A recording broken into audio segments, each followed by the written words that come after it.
నా శుభాభివందనాలు తెలియపరుస్తున్నాం. దేవుని వాక్యాన్ని మనం ధ్యానం చేసుకుందాం. యాకోబు రాసినటువంటి పత్రిక 3వ అధ్యాయము 5వ వచనం నుంచి 10వ వచనం వరకు మనం ధ్యానం చేస్తున్నాం. యాకోబు రాసినటువంటి పత్రిక 3వ అధ్యాయము 5వ వచనం నుంచి 10వ వచనం వరకు ధ్యానం చేసుకుందాం. అలాగుననే నాలుక కూడా చిన్న అవయవమైనను బహుగా అదిరిపడును.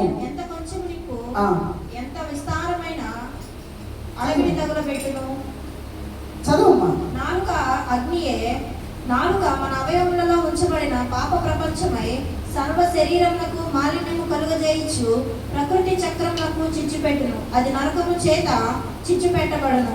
మృగపక్షి సర్ప జలచరములలో ప్రతి జాతియు నరజాతి చేత సాధుగా జాలును సాధు ఆయను గాని ఏ నరులను నాలుకను సాధు చేయనేరడు. అది మరణకరమైన విషముతో నిండినది.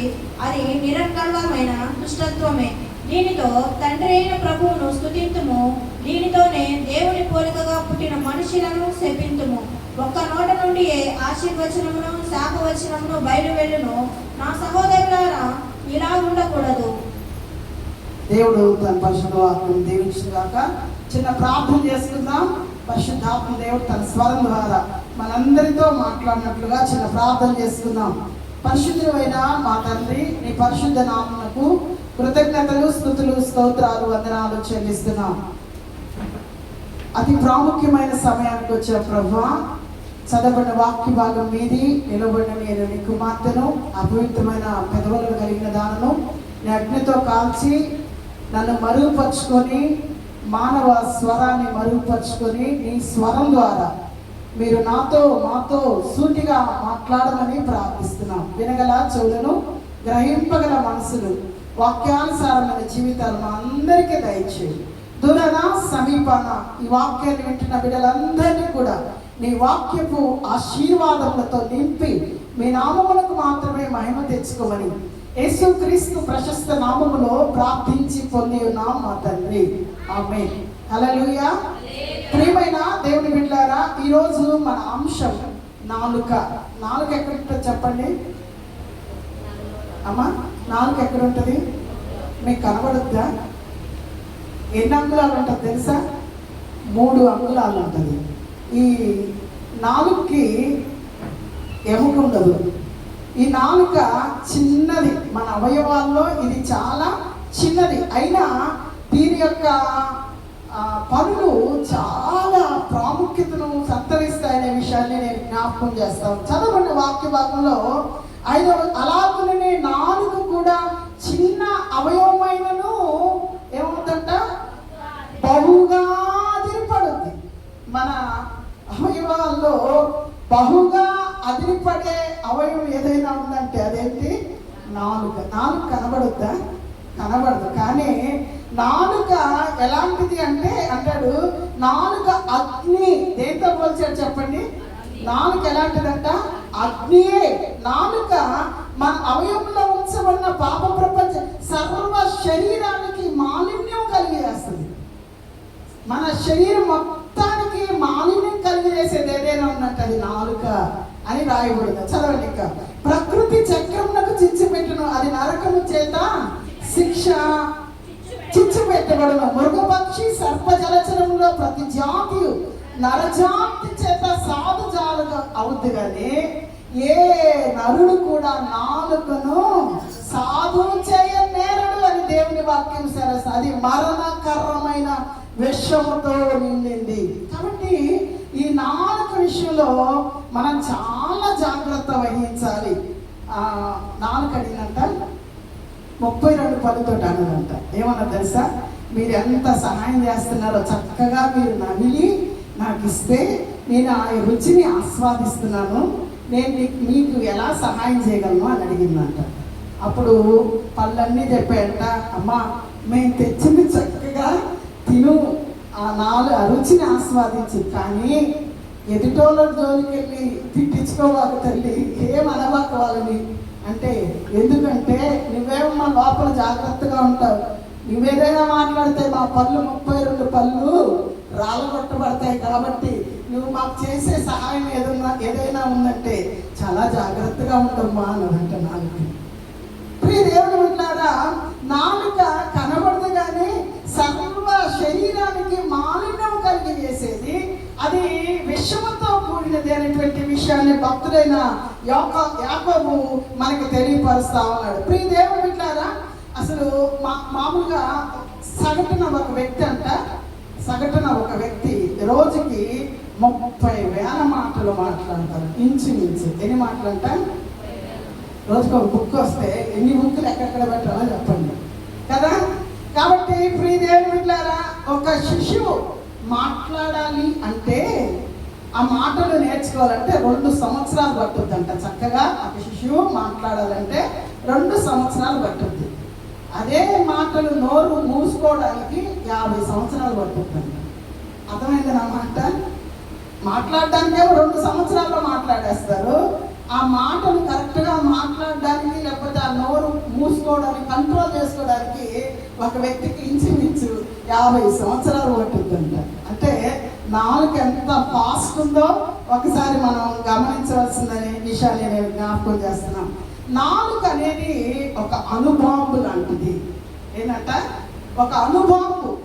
బాంబు ఎట్లా పనిచేస్తుందో నాలుక కూడా అంత అనుభవంగా పనిచేస్తుంది. చూడండి, యాకోబు రాసిన పత్రిక, అదే రాసిన పత్రిక 1వ అధ్యాయం 26వ వచనంలో అంటాడు, ఎవడైనా నోటికి కళ్ళెము పెట్టుకొనక తన హృదయమును మోసపరుచుకొనొచ్చు, భక్తి గలవాడనని అనుకొని ఎడల వాని భక్తి వ్యర్థమే.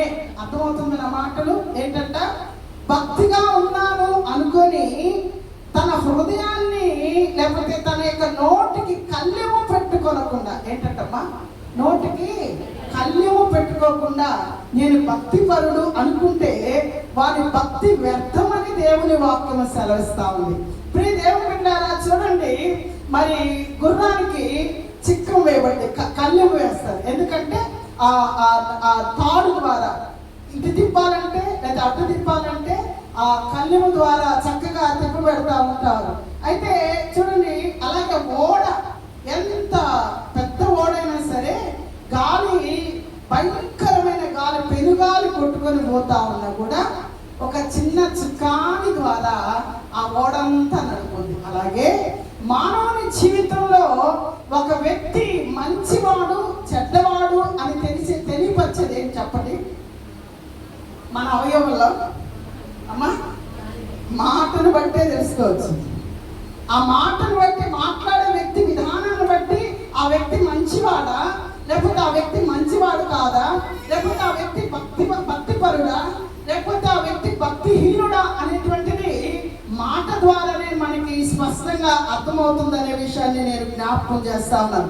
అందుకే కీర్తనకారుడు అంటాడు, 39వ కీర్తన 1వ వచనంలో శ్రేష్టమైన మాట రాయబడింది. 39వ కీర్తన 1వ వచనంలో, నా నాలుకతో పాపము చేయకుండానట్లు నా మార్గములను జాగ్రత్తగా చూచుకొందును. చూసారా? అర్థమవుతుంది అన్నమాట.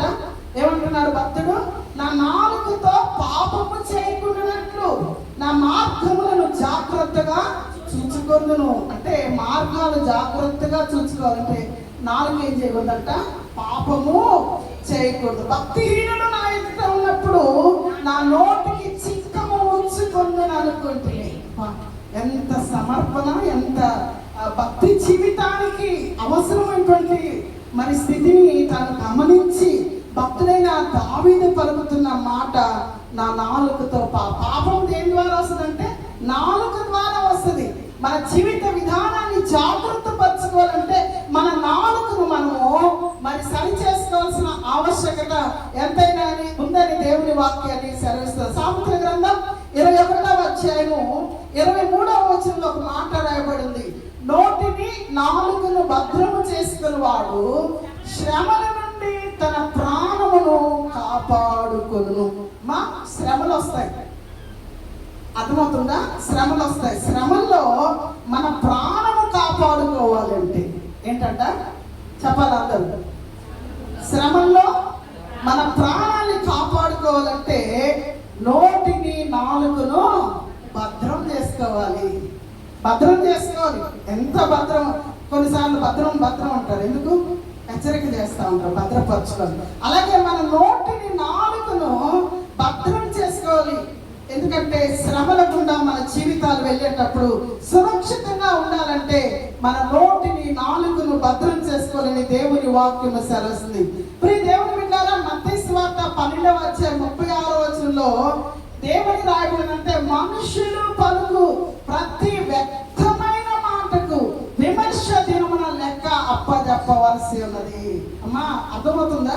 అసలు ఈ మాట మనకు గుర్తుంటే మనము మాట్లాడడానికి చాలా సంకోచిస్తాం, చాలా మన మాటలు అదుపులో పెట్టుకుంటాం, మన నాలుకను మన స్వాధీనంలో ఉంచుకుంటాం. ఎప్పుడో తెలుసా? ఎప్పుడు చెప్పండి? మనుషులు పలుకు ప్రతి వ్యర్థమైన మాట, అన్ని మాటలు కాదు, వ్యర్థమైన మాటలు పలికితే విమర్శ దినము ఒకటి ఉంది. ఆ విమర్శ దినములో మరి లెక్క చెప్పవలసిన ఆవశ్యకత ఎంతైనా ఉందని దేవుని వాక్యము మనకి స్పష్టంగా బోధిస్తుందనే విషయాన్ని నేను జ్ఞాపకం చేస్తున్నా. నా ప్రియ సహోదరి, సహోదరుడా, మన జీవితాల్లో మన చాలా సందర్భాల్లో మనకి ఇష్టమైన రీతిలో మాట్లాడేస్తూ ఉంటాం. కానీ ఒకటి జ్ఞాపకం చేసుకోవాలి, మనం పలికే ప్రతి మాట అంటే వ్యర్థమైన మాటలకి ఖచ్చితంగా దేవునికి మనం సమాధానం చెప్పవలసిన ఆవశ్యకత ఎంతైనా ఉందని పరిశుద్ధాత్మ దేవుడు మనకి స్పష్టంగా బయలుపరుస్తున్నాడనే విషయాన్ని నేను జ్ఞాపకం చేస్తా ఉన్నాను. ప్రియ దేవుని బిడ్డలారా, దేవుని వాక్యములో మనం గమనిస్తే యాకోబు రాసిన పత్రిక 1:19 ఒకసారి చూద్దాం. యాకోబు రాసినటువంటి పత్రిక 1:19 నా ప్రియ సహోదరులారా, మీరు ఈ సంగతి ఎరుగుదురు కనుక ప్రతి మనుషుడు వినుటకు, వేగిరపడుటకు, మాట్లాడుటకు నిదానించాలి.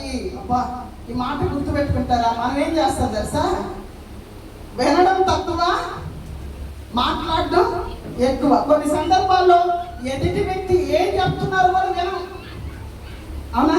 కొన్ని సందర్భాలు ఎదుటి వ్యక్తి ఏమి తెలియపరుస్తున్నాడో వినంగానే మనం మాట్లాడేస్తాం. అయితే దేవుడు వాక్యం అంటే వినుటకు వేగిరపడాలి, మాట్లాడుటకు ఏం చేయాలంట?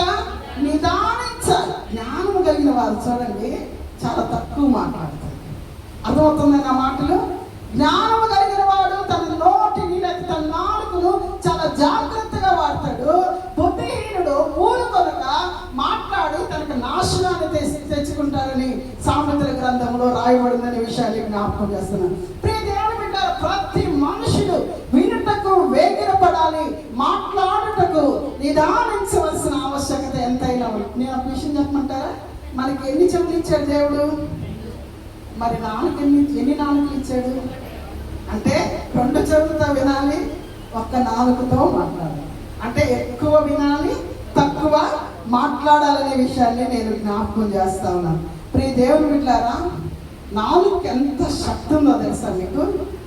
నాలుగుకి ఎంత శక్తి ఉందో తెలుసా? చూడండి, సామెతల గ్రంథం 18:21 శ్రేష్టమైన మాట రాయబడింది. జీవ మరణములు నాలుక వశము, దాని యందు ప్రీతి పడేవారు దాని ఫలము తిందురు.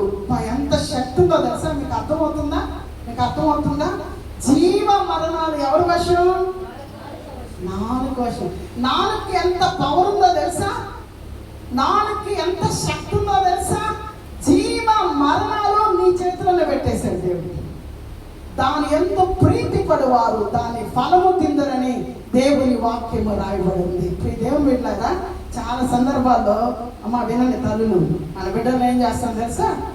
వేస్ట్ ఫెలో, గాడిద, నీ వింతేదా, నీ బతుకు మారదురా, నీ జీవితం మారదురా, ఇలా చెప్తా ఉంటాం. తిట్టచ్చు అంటారా, తిట్టకూడదు అంటారు. మరి మనం అన్నం కాబట్టి మన బిడ్డలు అట్టే ఉండాలి కదా. జీవ మరణాలు ఎవరి వశం ఉన్నాయి?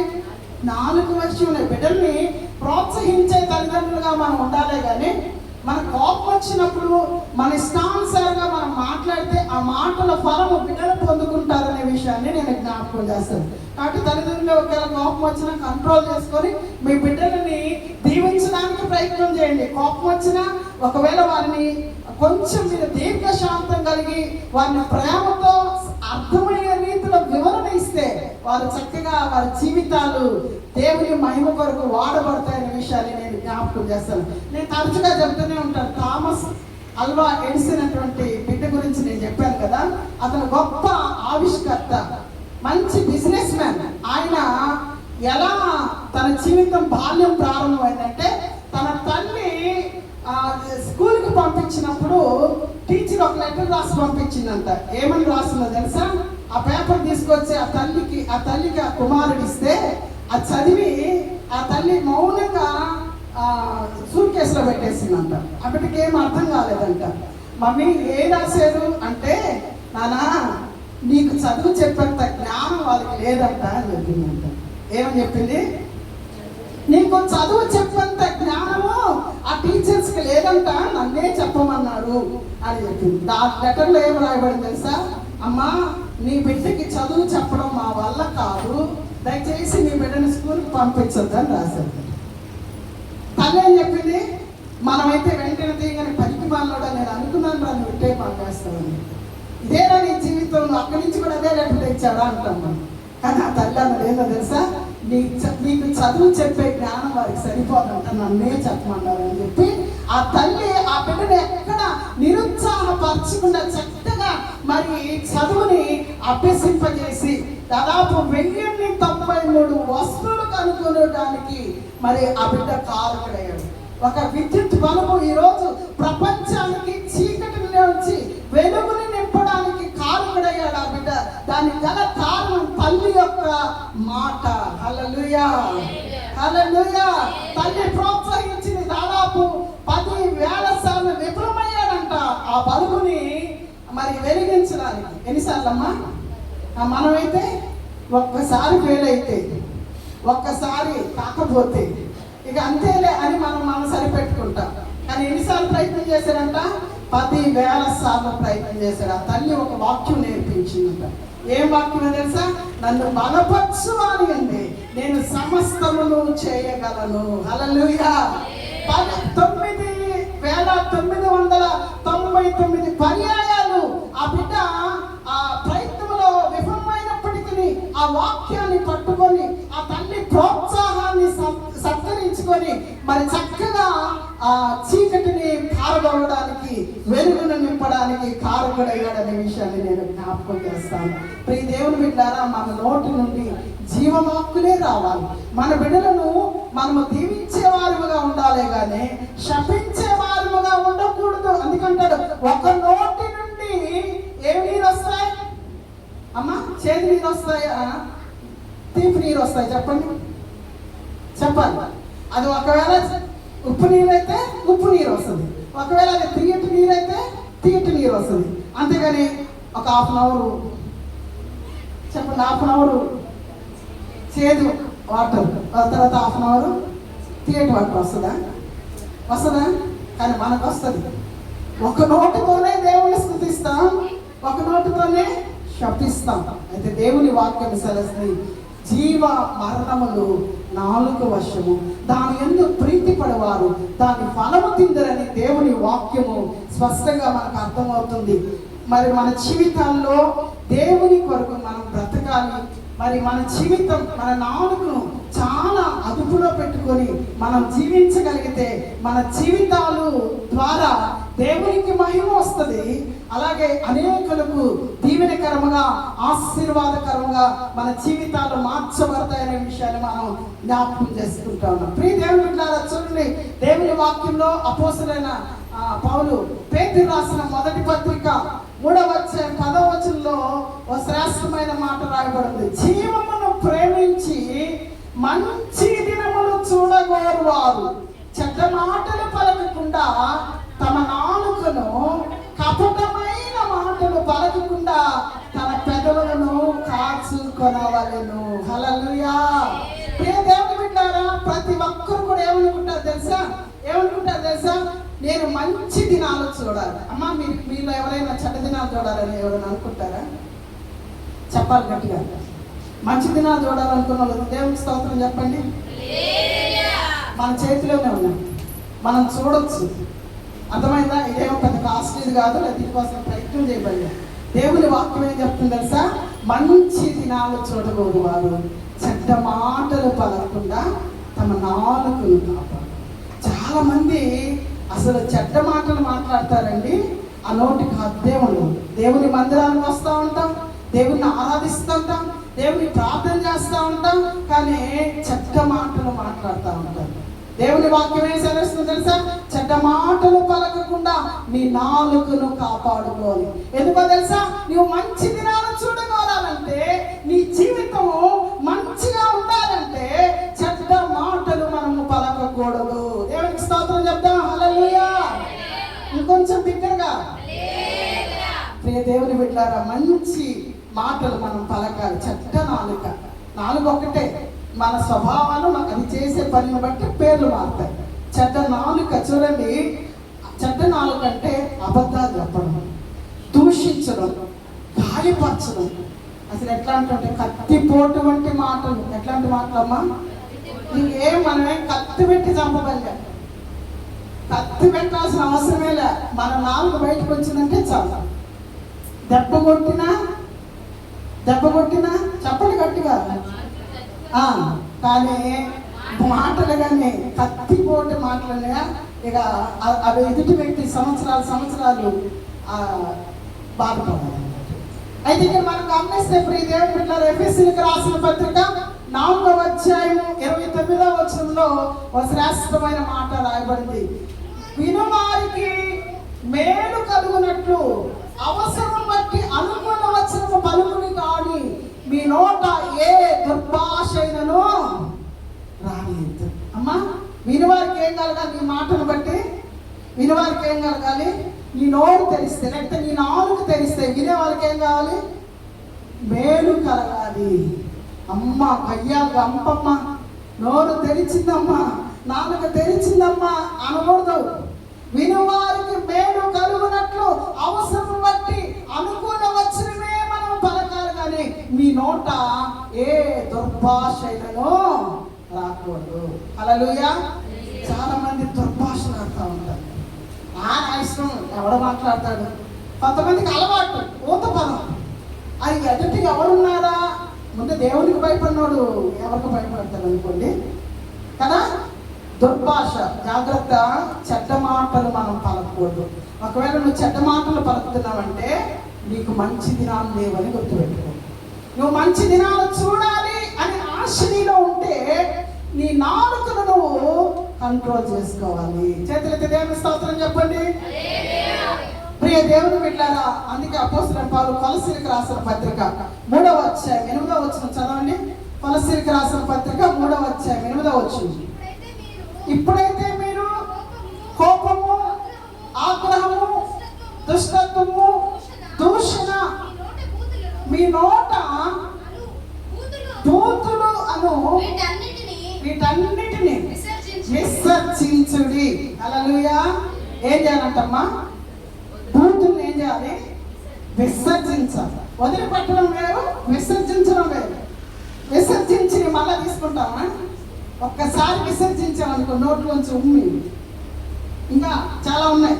విసర్జిస్తే అవి మళ్ళా తీసుకోవడానికి ఇష్టపడదు, తీసుకోకూడదు, తీసుకోము. అయితే ఇక్కడ అంటాడు, ఏమంటాడ? మీ నోట బూతులు ఉండకూడదు. అంటే చెడ్డ మాటలు. దేవుని మందిరానికి వచ్చినటువంటి మన జీవితాల్లో, లేకపోతే యేసుక్రీస్తుని మన స్వరక్షకునిగా అంగీకరించిన మన జీవితాలు, మన నాలుకల ద్వారా ఎప్పుడు కూడా చెడ్డ మాటలు రాకూడదు. కొన్ని పర్యాలు అంటారు, నన్ను రెచ్చగొట్టేశారండి. ఏమంటారు? నేను మాట్లాడకూడదు అనుకున్నానండి, నేను కంట్రోల్ చేసుకుందాం అనుకున్నానండి, కానీ ఎదుటి వ్యక్తి నన్ను ఏం చేశాడు సార్? రెచ్చగొట్టాడు. ఇంకా నేను కంట్రోల్ తప్పిపోయాను. జాగ్రత్త. ఎదుటి వారు రెచ్చగొట్టినా నువ్వు మంచి దినాలను చూడాలంటే నీ నాలుగుని కంట్రోల్ పెట్టుకో. హల్లెలూయా. హల్లెలూయా. మీ అందరికీ ఏమైనా తగ్గుతుందో వాక్యం? మంచిది, సరి చేసుకున్నాం. హల్లెలూయా. ప్రియ దేవుని బిడ్డలారా, దేవుని వాక్యంలో ఏమని రాయబడిందంటే, సామెతల గ్రంథం 12వ అధ్యాయం 22వ వచనంలో ఒక శ్రేష్టమైన మాట రాయబడింది. సామెతల గ్రంథం 12వ అధ్యాయం 22వ వచనం. అబద్ధమాడు పెదవులు యెహోవాకు హేయములు, సత్యవర్తనులు ఆయనకి ఇష్టలు. ఎవరంటమ్మా? ఎవరంట? అబద్ధమాడు పెదవులు ఎవరికంటే దేవునికి ఇష్టమా? అరే నాకు చాలా ఇష్టం రా అంటారా? అబద్ధమాడు పెదవులు దేవునికి హేమ ఇష్టం ఉండదు. కాబట్టి మన జీవిత కొన్ని సందర్భాల్లో బాగా వినండి, పలికేస్తాం, అనేస్తాం ఎదుటి వ్యక్తి. అవునా అని అడిగామనుకో, నేను ఎప్పుడన్నాను? అమ్మ నేను అనలేదు, నేను ఆ మాట కాదనింది అంటాం కదా. జాగ్రత్త, అబద్ధాలు అనేటప్పుడు అది ఆ పెదవులు దేవునికి హేయంగా ఉన్నాయి. దేవునికి సంతోష పెట్టే పెదవులుగా నీ పెదవులు ఉండాలి. అంతేకాని దేవునికి హేమ కలిగించే మాటలు నీ నోటి గుండా రాకూడదని దేవుని వాక్యము స్పష్టంగా తెలియపరుస్తుంది విషయాన్ని నేను జ్ఞాపకం చేస్తున్నాను. అందుకే మనం చదువుకున్న కీర్తన 15వ కీర్తన 3వ వచనంలో, యెహోవా నీ గుడారంలో అతిథిగా ఉండదగిన వాడు ఎవడు, నీ పరిశుద్ధ పర్వతం ఎదుట నిలవబడదగిన వాడు ఎవడు అంటే, యథార్థమైన ప్రవర్తన కలిగి నీతిని అనుసరించుతూ హృదయపూర్వకముగా నిజము పలుకువాడే అట్టి వాడు ఏం చేయడంట? ఎంతసేపు తీసారా? అట్టి వాడు నాలుగుతో కొండెములాడడు. అమ్మా జాగ్రత్త, నేను ఒక విషయం చెప్తా. ఎదుటి వ్యక్తి బాధ పెట్టిన కొన్ని పర్యాలు మనం ఒకవేళ నా మట్టుకు నేను కొన్ని సందర్భాల్లో ఒకవేళ అనేసాను అన్నాను అనుకోండి, జారింది అనుకోండి, మన వెంటనే సరి చేసుకుంటాం. సరి చేసుకోవాలి కానీ కప్పెట్టుకోకూడదు. కొన్ని పర్యాలు మనం బలహీనంగా అంటాం, అంటే వెంటనే మనం సరి చేసుకోవాలి కానీ కప్పుకోవద్దు. తప్పులేదు, క్షమాపణ అడగచ్చు. నేను మిస్టేక్ అనేసాను, సారీ అంటే అయిపోతాం. ఆ ఒక్క అబద్ధానికి ఎన్ని అబద్ధాలు చేయకొచ్చా తెలుసా? 100 అవసరం అంటారా? సారీ అనడం ఈజీగా ఉందా? కవర్ చేసుకోవడం ఈజీగా ఉంది. సారీ చెప్పడం ద్వారా దేవుడికి కూడా మహిమ, ఎదుటి వ్యక్తికి కూడా నీ పట్ల ప్రేమ. నువ్వు ఎంత కవర్ చేసిన ఎదుటి వ్యక్తికి అర్థం అవుతుంది, అరే నువ్వు తప్పించుకుంటున్నాడా నాకు తెలుసురా అనుకుంటుంది. హల్లెలూయా. కాబట్టి ప్రియ దేవుని బిడ్డలారా, అయితే మనం ఎలా ఉండాలో చూడండి. 141వ కీర్తన 3వ వచనం చదవదాం. 141వ కీర్తన 3వ వచనం ఏమని రాయబడిందంటే, యెహోవా నా నోటికి కావలి ఉంచుము, నా పెదవుల ద్వారమునకు కాపు పెట్టుము. అమ్మా ఏంటంట? మనం ఏం ప్రార్థన చేసుకోవాలి? నా నోటికి కావలి ఉంచుము, నా పెదవుల ద్వారమునకు కాపు పెట్టాలి. ఈ ప్రార్థన మన జీవితాలకు చాలా అవసరం ఉందనే విషయాన్ని జ్ఞాపకం చేస్తా ఉన్నాం. అర్థమవుతుందా? మన జీవితాల్లో మన నాలుక చెడ్డ నాలుకగా మారకూడదు. మంచి దినాలను చూడాలంటే నీ నాలుక మంచి నాలుకగా మారాలి.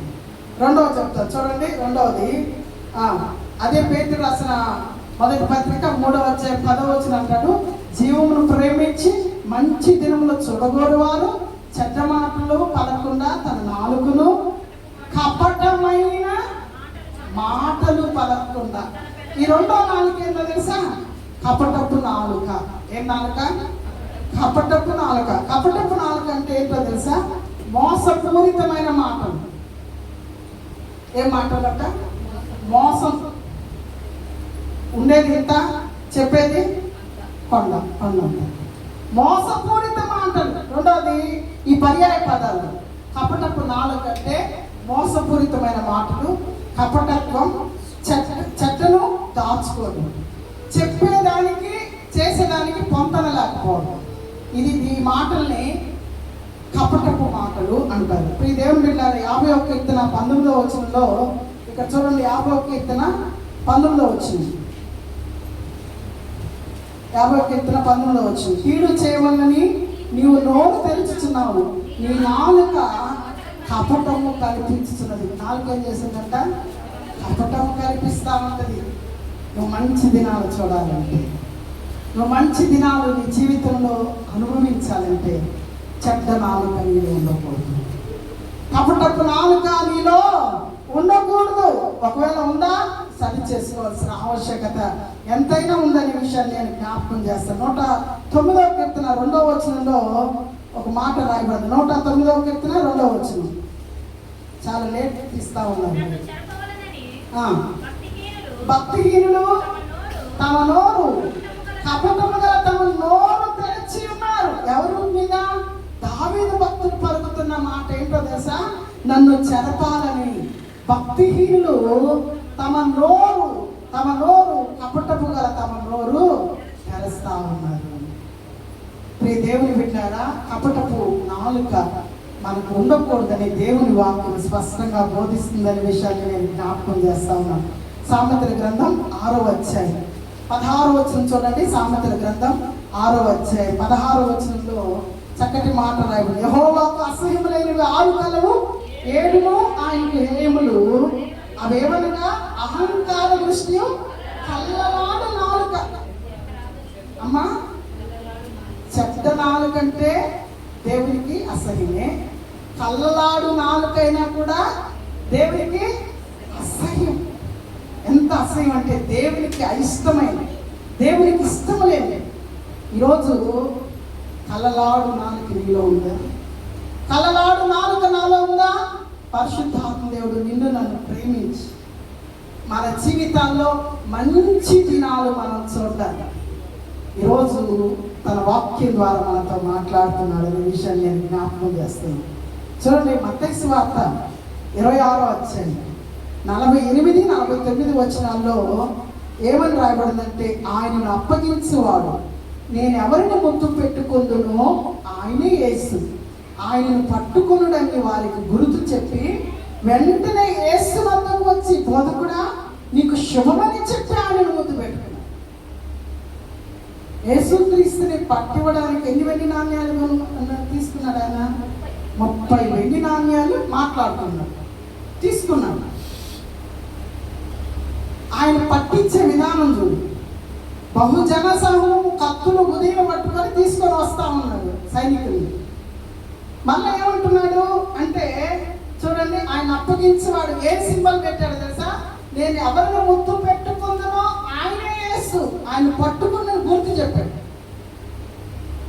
అర్థమైందా? నేను ఎవరిని ముద్దు పెట్టేది ఏంటి? ముద్దు. చేసేది ఏంటి అమ్మా? చేసేది కీడ, మోసమే కదా. కపటపు నాలుక. నేను ఎవరు ముద్దు పెట్టుకుంటానో ఆయన యేసు అని చెప్పి ముద్దు పెట్టుకున్నాడు. దేవుడికి తెలీదా? యేసుక్రీస్తు ఏమంటారు? చదవండి అక్కడ 26వ అధ్యాయం. వెంటనే యేసు వద్దకు వచ్చి, బోధకుడా నీకు శుభమని చెప్పు. శుభం అది శుభమా? ముద్దు పెట్టేస్తుంది. దీన్ని ఏమంటుంది తెలుసా? చెప్పేది ఒకటి, పైకేమో ఎంత ప్రేమగా నటించాడు చూడండి. పైకి ఎంత అసలు ఆయన వచ్చే విధానం కానీ, ఆయన పలికే మాట తీరు కానీ ఎక్కడైనా అనుమానం వస్తుందండి? ఎక్కడైనా అనుమానం వస్తుందా? నా కీడు చేయడానికి లేకపోతే నన్ను పట్టియడానికి వస్తున్నాడని మనమైతే అనుకోగలమా? కానీ యేసుకి సర్వము తెలుసు కాబట్టి నువ్వేం చేయాలనుకుంటున్నావో చేయమని చెప్పాడు. ఆయనకు తెలుసు, ఆయన సర్వంతర్యాన్ని, సర్వజ్ఞాని. కొన్ని పర్యాయాలు మనం కూడా ఏం చేస్తాం తెలుసా? ఎదుటి వ్యక్తిని పైకి మాత్రం ఇట్టే ఉంటాం, పైకి మాత్రం గుర్తు చెప్తాం, పైకి మాత్రం చక్కగా అంటాం, లోపల మాత్రం నా ప్రియ దేవుని బిడ్డరా, అలాంటి జీవితం మనం ఉంటే నీ జీవితంలో మంచి దినాలు చూడు. అది నువ్వైనా, నేనైనా, ఎవరైనా. వాక్యం చెప్పేవారికి, వినేవారికి 2 అంచులు గల ఖడ్గం. హల్లెలూయా. ప్రియ దేవుని బిడ్డారా, ఒకవేళ మన జీవితంలో ఎదుటి వ్యక్తి మీద కపటపు నాలుక తెరిచి వారిని గాయపరుస్తూ పైకి నటిస్తున్నావేమో, జాగ్రత్త. నీ జీవితము దేవునికి హేయంగా ఉందనే విషయాన్ని అందుకే అంటాడు, మన మాట అవునంటే అవును, కాదంటే అంతే. నాకు ఇష్టమా, వాళ్ళ వ్యక్తి మీద నేను ఇష్టంగానే ఉంటాను. నాకు కష్టం అనిపించిందా, మాట్లాడేది తప్పలేదు. నాకు ఈ మనసు నచ్చింది నీ వల్ల అని చెప్పడంలో తప్పలేదు. అంతేగాని అది మనసులో పెట్టుకొని సమయం కోసం ఎదురు చూసి ఎప్పుడు ఎలా కొట్టాలా అని అనుకున్నావా, జాగ్రత్త. ఎవరు చేసుకుంది వాళ్ళే పంట కోస్తారు, ఎవరు విత్తింది వాళ్ళు అంతే. నువ్వు మామిడి చెట్టు వేసావు అనుకో, మామిడికాయ కోస్తావా, యాపిల్కాయ కోస్తావా అమ్మా? హల్లెలూయా. ఏం కోస్తావు సునీతమ్మ? మామిడికాయ కోస్తావు. హల్లెలూయా. కనుక కపటపు మనస్సు ఎవరికి తెలియకపోవచ్చు, ఒకవేళ నీకు తెలిసి ఉండొచ్చు, జాగ్రత్త సరి చేసుకున్నాం. కపటపు నాలుక, చెడ్డ నాలుక మన జీవితం నుంచి తొలగించుకోవాలి. కపటపు నాలుక కలిగిన మాటలు మన జీవితం నుంచి తొలగించుకోవాలనే విషయాన్ని నేను జ్ఞాపకం చేస్తున్నాను. అందుకే 120వ కీర్తన 2వ వచనంలో భక్తుడైన దావీదు చక్కటి మాట మాట్లాడతారు. 120వ కీర్తన 2వ వచనం, యెహోవా అబద్ధమాడు పెదవుల నుండి, మోసకరమైన నాలుక నుండి నా ప్రాణమును విడిపించి. ఇది ప్రార్థన చేసుకోగలిగితే అమ్మ అర్థమవుతుందా? అయ్యా ఇది సాధ్యమే. మీరు అనుకోవచ్చు ఇది అవుద్దా అనుకుంటే మీరు ఉదయం లేచిన తర్వాత అయ్యా ఈ దినమంతట్లో నా నోరు చెడ్డ మాటలు పలకకుండా, కపటపు మాటలు నేను పలకకుండా నా నాలుకను జాగ్రత్త పరచుకోవడానికి నాకు కృపే ప్రభు అంటే ఖచ్చితంగా ఇస్తాడు ఆయన కృప. హల్లెలూయా. అందుకే కీర్తనకారుడు అంటాడు, ఏమంటాడు చదవండి మళ్ళీ ఒకసారి. యెహోవా అబద్ధమాడు పెదవుల నుండి, మోసకరమైన నాలుక నుండి నా ప్రాణమును తప్పించమని చెప్తున్నాను. మొదటిది చెడ్డ నాలుక, చెడ్డ మాటలు పలికే నాలుక. రెండవది కళ్ళలాడు మోసపూరితమైనటువంటి నాలుక. మూడవది చెప్పి నేను వాక్యాన్ని ముగిస్తాను, గర్వపు నాలుక. ఏ నాలుక? కొంచెం గట్టిగా చెప్పండి. గర్వపు నాలుక. 12వ కీర్తన 4వ వచనం చదవండి. 12వ కీర్తన 4వ వచనం, దేవుని వాక్యంలోంచి 12వ కీర్తన 4వ వచనంలో ఏమని రాయబడిందంటే, మా నాలుక చేత మేము సాధించదు, మా పెదవులు మావి మాకు ప్రభువు ఎవడని వారు అనుకుందరు. ఏంటంటమ్మా? దేని చేత సాధిస్తామంట? నాలుకల చేత. నా చేతులు అయిపోయాడు వాడు. నా నాలుగుతో ఎట్లా చెయ్యాలో, ఏ టైంలో చేయాలో నేను చూసుకుంటాము అనుకుంటా ఉంటాను. ఇక్కడ అనేది కూడా అదే, మా నాలుగుల చేత మేము సాధించదము, మా పెదవులు మావి మాకు ప్రభువు ఎవడని వారు అనుకుందరు. ఎంత భయంకరం అండి! ప్రభు ఎవడని అంటాడా? ఎంత గర్వం ఉంటే మాట అంటారండి. కొన్ని పర్యాలు వాడెంత వీడెంత, అసలు నేనేంటో తెలుసా? గర్వం. గర్వం. మీకు ఒక విషయం చెప్పానా? నాశనానికి ముందు ఏం నడుస్తుంది తెలుసా? ఏం నడుస్తుంది? నాశనానికి ముందు గర్వం. ఒకటి గుర్తుపెట్టుకోము. గర్వపడుతున్నావా? నీకు వచ్చింది నాశనం తెలుసుకో. నేను గర్వపడుతున్నానా? నేను తెలుసుకోవాల్సింది ఏంటో తెలుసా? నాకు వచ్చింది నాశనం. అందుకే మనం నాశనానికి ముందు గర్వం నడుస్తుంది. మనం గర్వం నడుస్తుందంటే మనం తెలుసుకోవాల్సి. కొన్నిసార్లు అనుకుంటాము, అబ్బా నేను చాలా అనుకుంటాం, కానీ నువ్వు తెలుసుకోవాల్సింది తెలుసా? నీవు ఏమవుతున్నావు తెలుసా? పడిపోయే స్థితికి వస్తావు. బైబిల్ గ్రంథంలో కొంతమంది రాజులను మీ ముందు ఉంచి నేను వాక్యాన్ని ముగిస్తాను. చూడండి, నిర్గమకాండం 5వ అధ్యాయం 2వ వచనంలో ఫరో పలుకుతున్న మాట చూడండి. నిర్గమకాండం 5వ అధ్యాయం 2వ వచనం.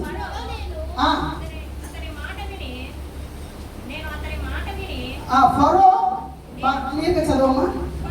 ఫరో నేను అతని మాట విని ఇశ్రాయేలీయులను పోనించుటకు యెహోవా ఎవడు? నేను యెహోవాను. ఎంత భయంకరమైన మాట అండి! ఇశ్రాయేలీయులు ఐగుప్తులో కఠినమైన బానిసత్వం ద్వారా మూలుగుచ్చు అలిసి దేవునికి మొరపెట్టుకుంటే ఫరో యొక్క బానిసత్వం నుంచి, ఐగుప్తు యొక్క బానిసత్వం నుంచి విడిపించడానికి మోషే అనేటువంటి ప్రవక్తను పంపిస్తే మోషే అఫరోను వెళ్ళి 3 సూచక్రియలు చేసి వారు దేవుణ్ణి ఆరాధించడానికి ఇశ్రాయేలును పోనిమ్మంటే ఏమంటాడు చదవండి. యెహోవా ఎవడు? ఆయన మాట విని నేను ఇశ్రాయేలును పోనించుటకు యెహోవా ఎవడు? నేను అడగను. ఎంత భయంకరం అండి! తద్వారా ఏమైందో తెలుసా? 10 తెగుళ్ళు, తన ప్రథమ ఫలం కుమారులు పోగొట్టుకొని 10 తెగుళ్ళు తన ద్వారా ఐగుప్తు దేశానికి 10 తెగుళ్ళు తీసుకొని వచ్చి చివరికి ఎర్ర సముద్రంలో తన రథములతో కూడా మునిగిపోయాడు. కారణం ఏంటో తెలుసా? దేన్ని బట్టి? గర్వపు మాటను బట్టి. యెహోవా ఎవడు? నేను ఎరగను అంటే నేను ఎరిగించేటట్టు చేశాడు. అది గుర్తుపెట్టుకోవాలి. కొన్ని పర్యాయాలు మనం గర్వం చేసి పలికామా ఖచ్చితంగా దేవుడు మనకు తెలియపరుస్తాడు అనే విషయాన్ని నేను జ్ఞాపకం చేస్తాను. మరొక రాజును నేను జ్ఞాపకం చేస్తాను, నెబుకద్నెజరు నేను జ్ఞాపకం చేస్తాను. దానియేలు గ్రంథం 4వ అధ్యాయం 30-31 వచనాలు చదువుకుందాం. దానియేలు గ్రంథం 4వ అధ్యాయం 30-31 వచనాలు. దానియేలు గ్రంథం త్వరగా ఏమ్మా దానియేలు గ్రంథం 4వ అధ్యాయం 30-31 వచనాలు. రాజు బబులోనును ఈ మహా విశాల పట్టణం నా బలాధికారమును నా ప్రభావ ఘనతను కనపరచుటకై నా రాజధాని నగరముగా నేను కట్టించింది కదా అని తనలో తాను అనుకుంటున్నాడు. దేవునికి స్తోత్రం. జాగ్రత్తగా మంచి కూర్చోండి, చక్కగా వినండి. ఏమనుకున్నాడు తెలుసా? ఈ బబులోనటువంటి మహా విశాల పట్టణం ఎలాంటిదంటన్నా? మహా విశాల పట్టణం. రెండోది నా బలాధికారం, నా ప్రభావ ఘనతను కనపరచుటకై నా రాజధాని నగరముగా నేను కట్టించింది కదా అని తన మనసులో అనుకున్నాడు. దేవుడు ఏం చేశాడు చెప్పండి? నెబుకద్నెజరు ఏం చేశాడు చెప్పండి? ఏం మేపించాడు? గడ్డిని మేపించాడు. నా రాజ్యాధికారం, నా బలాధికారం, నా విశాల పట్టణం అని చూసి గర్వించాడు. ఇంత ఇచ్చిన దేవుణ్ణి ఆరాధించలేదు, ఇంత ఇచ్చిన దేవుణ్ణి గణపరచలేదు. సరికదా? ఏం చేశాడు తెలుసా? గర్వించిన కారణాన్ని బట్టి గడ్డి మేపాడు దేవుడు. గర్వమనిచి గద్దెని దింపి గనులనైనా మేపుతాడు గడ్డిని. హల్లెలూయా. ఒకవేళ గర్వంగా ఉన్నావా, గర్వంగా ఉన్న రాజును సహితం గడ్డి మేసాడు. జాగ్రత్త. నీ నా జీవితంలో గర్వం తాండవిస్తుందేమో, గర్వం ఏలుబడి చేస్తుందేమో. నన్ను మించిన వారు లేరు, నాకు మించిన ఎవ్వరు నాకు సరిపోరు అని నువ్వు అనుకుంటున్నావేమో. గర్వం అనిచే దేవుడు ఉన్నాడు. మీ దేవుని బిడ్డలారా, నీ నా జీవితంలో గర్వానికి చోటు ఇవ్వడానికి అవకాశం ఉండకూడదని పరిశుద్ధాత్మ దేవుడు తెలియపరుస్తున్నాడు అనే విషయాన్ని నేను జ్ఞాపకం చేస్తాను. బెల్షస్సరు రాజు కూడా, నేను రాజుని జ్ఞాపకం చేస్తాను. సామాన్య ప్రజలు ఉన్నారు కానీ నేను రాజుని మీ ముందు ఉంచడానికి ఇష్టపడుతున్నాను. చదవండి దానియేలు గ్రంథం 2వ అధ్యాయము 5వ అధ్యాయం 2వ వచనం చదవండి. దానియేలు గ్రంథం 5వ అధ్యాయం 2వ వచనం చదవండి. బెల్షస్సరు ద్రాక్షారసము త్రాగుచుండగా తాను తన అధిపతులను తన రాములను వాటిలో ద్రాక్షారసము పోసి త్రాగునట్లు తన తండ్రి నెబుకద్నెజరు యెరూషలేములో ఆలయములో నుండి తెచ్చిన వెండి బంగారు పాత్రను తెమ్మని ఆజ్ఞ ఇచ్చాడు. ఈయనెవరు? నెబుకద్నెజరు రాజు యొక్క కుమారుడు బెల్షస్సరు. ఈయనేం చేస్తున్నారు సార్? తాను రాణులు అక్కడ ఉన్నటువంటి అధిపతులు అందరూ కూర్చొని ద్రాక్షారసం తాగుతున్నారు. తాగితే అంతవర బాగుంది. ఈయన ఏం చెప్తున్నాడు సార్? దేవాలయంలో ఉన్నాయి చూడండి ఆ పాత్రలు దాన్ని వాటిలో తాగుతాం. దీన్ని ఏమంటారు చెప్పండి? అర్థమైందా? అక్కడ వరకు అక్కడ తాగుంటే బాగుండేది. దేవాలయంలో ఉన్న పాత్రలు తెచ్చి వాటిలో తాగాలనుకున్నాడు. ఎంత గర్వం అండి! దేవుని ఉపకరణాలు చాలా జాగ్రత్తగా ఉండాలి. మీకు ఒక విషయం చెప్పినా, దేవుని సన్నిధిలో ఉన్న ప్రతి ఉపకరణం చాలా విలువైనది, చాలా జాగ్రత్తగా వాడుకోవాలి. మీ ఇంట్లో, నా ఇంట్లో వస్తువులు ఎట్లా వాడుకున్నా బాధలేదు. దేవుని మందిరంలో వస్తువులు పాడు చేసావా నిన్ను పాడు చేస్తాడు దేవుడు, గుర్తుపెట్టుకో. ఎవరైనా, నేను అందుకే వస్తువుల విషయాలు చాలా కేర్గా ఉంటాను, చెప్తా ఉంటాను. చూడండి చదువుమా అదే వచనం 23వ వచనం చదువు. దానియేలు గ్రంథం 5వ అధ్యాయం. అమ్మా అతని కుమారుడు నీవు ఈ సంగతియు ఎరిగి ఉండి నీ మనసును అణుచుకొనగా పరలోకమందున ప్రభువు మీద నిన్ను నీవే హెచ్చించుకున్నాడమ్మా. చూసారా? తన తండ్రి గడ్డి మేసాడనేటువంటి సంగతి గుర్తెరిగి కూడా ఆలయంలో ఉండే ఉపకరణాలు తెచ్చి వాటిలో తాగడం ప్రారంభించాడు. వెంటనే దేవుని హస్తం గోడ మీద రాయడం ప్రారంభించింది. ఏమని రాయబడింది తెలుసా? మెనే మెనే టెకే ఉపాసి అంటే దాని అర్థం చదవడానికి అర్థం కాక దానియేలు భక్తుని వినిపిస్తే ఆ వర్డ్స్ని చెప్తున్నాడు. అయ్యా, నీ ప్రభుత్వ విషయంలో నువ్వు లెక్క చూడగా త్రాసులో నిన్ను ఉంచితే నువ్వు తక్కువగా కనబడ్డావు. ఎట్లా కనబడ్డావంట? దేవుని దృష్టిలో తక్కువగా కనబడ్డానికి గల కారణం ఏంటో తెలుసా? గర్వం. దేవుని మందిరంలో ఉన్న ఉపకరణాలు తీసుకొని వచ్చి తాగాలనుకున్నాడు. హక్కు ఇచ్చేసాడు. నేను రాజును కదా, నేను చెప్తే తిరిగేంటి అనుకున్నాడు. తెప్పించేసుకున్నాడు, తాగేశాడు. ఇప్పుడు ఏం చేశాడు తెలుసా? ఏం చేశాడంటే దేవుడు లెక్క చూడగా త్రాసులో, నీ ప్రభుత్వ విషయంలో దేవుడు లెక్క చూడగా త్రాసులో నేను ఉంచగా నువ్వు తక్కువ కనబడ్డావు. ఎందుకో తెలుసా? నీ గర్వం, నీ జీవితంలో ఉన్న గర్వాన్ని బట్టి నువ్వు తక్కువగా కనబడ్డావు. మన జీవితాల్లో గర్వం ఉందా? చెప్పే నాలు వినే మీలో గర్వం ఉంటే సరి చేసుకోవాలి. ఆ రాత్రే హతుడైపోయాడండి బెల్షాజరు. అమ్మా, ఆ రాత్రే ఏ రోజు తాగాడు దేవుని మందిరంలో ఉపకరణాలు తెప్పించుకొని ఆ రాత్రి హతుడైపోయాడు. దేవుని బిడ్డలారా, గర్వం ఉండకూడదు. ఎందుకంటే మనం ఎంత ఉన్నత స్థితిలోకి వెళ్ళినా అంతగా మనం తగ్గించుకోగలిగితే అంతగా మనం విధేయులవ్వాలి. అసలు చూడండి, అన్ని ఉన్న నాకు అన్ని ఉన్న ఇస్తా కలిగి మరి ఉంటుంది. ఏం లేని ఇస్తాకేమవుతుంది? దాంట్లో ఎందుకు ఎగిరిపడదు చెప్పు? ఏముండదు కాబట్టి అది ఎగిరిపడతా ఉంటుంది. అన్నీ ఉన్న ఇస్తా నేను చాలా మందిని గమనిస్తాను. అన్ని బాగున్న వాళ్ళు అసలు వాళ్ళు కనపరుచుకోవడానికి కూడా ఇష్టపడకండి. అసలు వాళ్ళు చూపించుకోవడానికి ఇష్టపడరు. అది బరువుగా ఉంటుంది, అన్నీ ఉంటాయి. అందుకని ఎగిరి కనబడాలని ఆశపడదు. అన్నీ ఉంటాయి కదా, బరువుగా ఉంటుంది కదా. ఇంకో ఇస్త్రాకు ఉంటుంది, దాంట్లో ఏమి లేదు, గాలి వచ్చిందంటే ఎగరుతూనే ఉంటుంది. అబ్బా, నన్ను మించిన వాళ్ళు లేరండి, నాకు మించిన వాళ్ళు లేరండి. ఎంత పడాయో, ఎంత ఇచ్చిలో, ఎంత గర్వంలో. హల్లెలూయా. ప్రియ దేవుని బిడ్డలారా, దేవుని వాక్యాన్ని బట్టి మనం జ్ఞాపకం చేసుకుంటాం. అయితే చివరిగా నేను ఒక మాట చెప్తున్నాను. అపోస్తలుడైన పౌలు పేతురు రాసిన మొదటి పత్రిక 5వ అధ్యాయం 5వ వచనంలో శ్రేష్టమైన మాట రాయబడింది. చదవండమ్మా. 5వ అధ్యాయం 5వ వచనం. చిన్నలారా, మీరు పెద్దలకు లోబడి ఉండుడి, మీరందరూ ఎదుటివాని ఎడల దీన మనసును వస్త్రములు. అమ్మ, ఒక్క విషయం, ఇక్కడ ఉన్న వాళ్ళు ఎంతమంది పెద్దలకు లోబడతారు? Very good. ఎక్కడికి లోబడే వాళ్ళ చేతులు ఎత్తండి. లోబడతారా? లోబడి. చిన్న పిల్లలారా, పెద్దలకు ఎందుకు లోబడమన్నారో తెలుసా? ఎందుకు లోబడమన్నారో తెలుసా? వాళ్ళ వయసును బట్టి మనం లోబడచ్చు.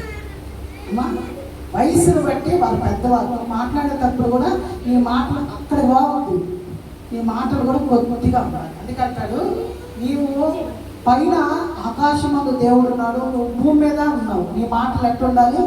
కొద్దిగా ఉండాలి. ఎగిరి పడ్డావా, ఎక్కడ కొడితే అక్కడి నుంచి ఎక్కడ పెడతావు.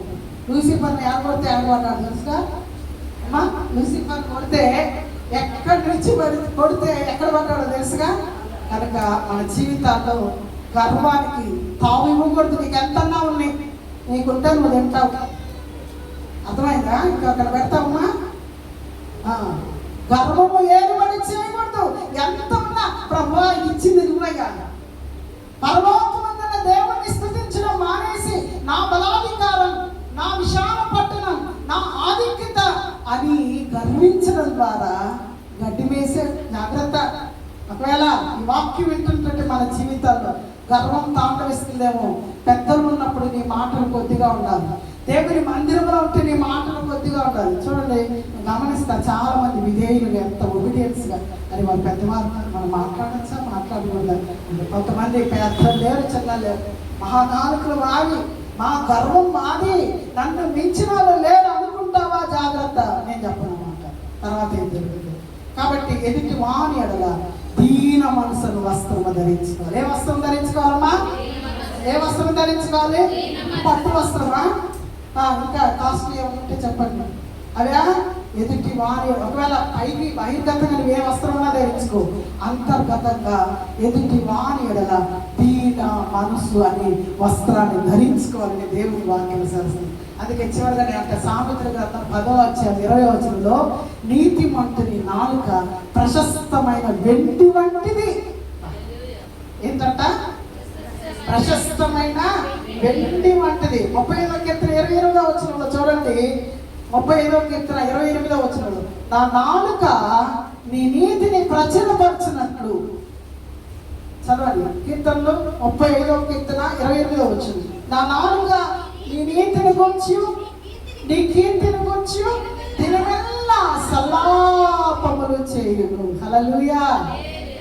ఏంటంట? మన నాలుక దినమెల్లా దేవునికి స్తుతి గానాలు చేస్తాం. తక్కువ మాట్లాడండి, ఎక్కువ స్తుతించండి. హల్లెలూయా.